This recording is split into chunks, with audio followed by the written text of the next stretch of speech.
गंगा जी जो है एक समय इंद्र के दरबार के अंदर सभी गए हुए थे, वहाँ गंगा जी भी थी।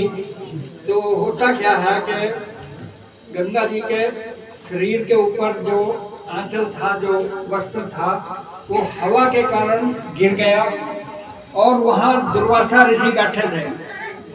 तो दुर्वासा ऋषि ने जब वो देखा तो उन्होंने सबको श्राप दे दिया, बोला जाओ कलयुग के अंदर जाकर तुम पत्थर हो जाओ, तुम्हारी आत्मा पत्थर है, तुम पत्थर हो जाओ। 16,86,000 सतयुग, 12,74,000 त्रेता, द्वापर 8,64,000, 4,32,000 वर्ष कलयुग के जब बीतेंगे, उसके बाद तुम विष्णुपुरी के अंदर जाकर फिर हे देवताओं इस मनुष्य की देह को प्राप्त करना, तब तक तुम ऐसे ही मतलब वो मूर्तियां पूजके जाएंगी और कुत्ते त्यागते रहेंगे। ऐसा तुमको श्राप है कि तुमने एक निवस्त्र नारी को जो है किस दृष्टि से देखा है। तो जाओ गंगा, मैं तुम्हें श्राप देता हूँ कि तुम गंगा बनकर पृथ्वी लोक के अंदर तुम्हें जाना पड़ेगा। गंगा जी खड़ी होगी, हे दुर्वासा ऋषि, आपने जो है श्राप तो दे दिया, पर महाराज आपने सोचा तो नहीं कि श्राप क्यों दिया। अब ये बताओगे, जब सभी यहाँ बैठे थे, मैं भी बैठी थी, हवा चल गई, हवा से मेरे शरीर के ऊपर से कपड़े हिल गए और देखने वाले जो थे वो देखते रहे, आपने तो नहीं देखा, फिर भी श्राप आपने ही दिया। तो आपने जो है इतनी बड़ी तपस्या की है कि ये इसमें रस्सी पाके नीचे गोए लगा के धुएं के अंदर कई हजार वर्ष तक तुमने तपस्या की है।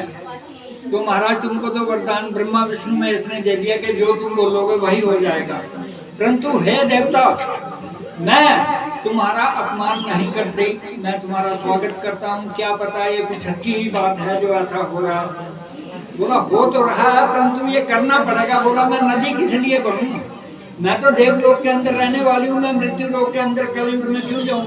बोला नहीं देवी, जाना है और वहाँ लोगों का उद्धार करना है, क्योंकि 4,32,000 वर्ष कलयुग के जब आएंगे तो उसमें घोर अपराध होंगे और गंगा के सिवाय दूसरी कोई चीज, गंगा गया गायत्री गीता, 4 ही रास्ते हैं, गंगा गया गायत्री और गीता, इन 4 में से जो अपना लो तो उसको ठीक ठाक रहेगा वो।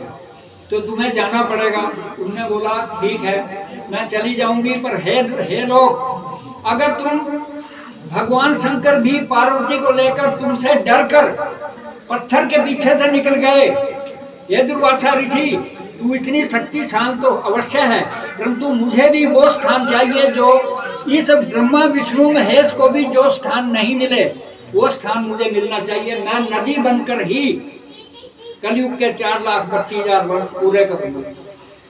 बोला अच्छा, बोला हाँ। बोला तो सुन ले बात, लक्ष्मी ने कितने जन्म पा लिए, भगवान विष्णु के चरणों में लिपटी रही। दुर्गा ने कितने अवतार लिए, वो भी भोले शंकर के पैरों में पड़ती रही। लास्ट में पार्वती ने जाके वो भी उसी का वो किया। जो गायन विद्या की माता है वो भी गुरुओं के अधीन ही रहती है।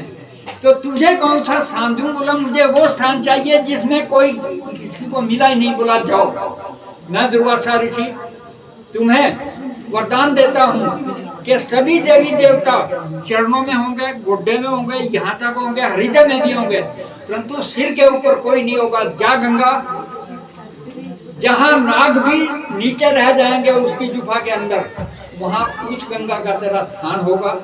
और जाओ मृत्यु लोक के अंदर जाकर 4,32,000 वर्ष कलयुग के जो है वो आपको पूरे करने पड़ेंगे और कैसे भी करने पड़ेंगे। तो मेरा ये भजन सुनने की इच्छा है।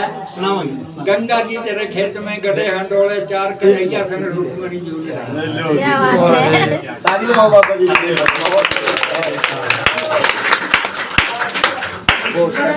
बहुत सियाना है जी। पापा जी की उम्र तो पूछ लो कल भी है कितनी। बाबा जी की चॉइस है कि गंगा माई की बेटे ने ऊपर की भी लो। फौजी रिटायर है जी है, फौजी रिटायर है हिंदी जी। की शान क्या कहने। ये ऐसा है जी बात है, ये जो ना हाँ जी। गंगोत्री के अंदर जब गया तो गंगा सागर तो मैं कई बार जाया। मैं बोला यार जहाँ से गंगा पैदा हुई वो तो देखा ही नहीं। तो अभी जो मैं 55 दिन की यात्रा पर जा रहा था तो उसमें मैं गंगोत्री में था, तो वहाँ जाकर जो है किसी ने एक ने प्रश्न किया, बोला गंगा को ऐसा स्थान कैसा मिला जैसा किसी को नहीं मिला। तो पंडित जी उलझ गए। मैं बोला भाई मैं बता दूंगा। मैं बता दूंगा। अच्छा बाबा जी 5 मिनट और देंगे जी हमारे। हाँ हाँ हाँ जरूर जरूर। बाबा जी का फिरका हो चुके हैं महफिल में। हाँ सवारी का टाइम हाँ बिल्कुल बिल्कुल बिल्कुल बिल्कुल।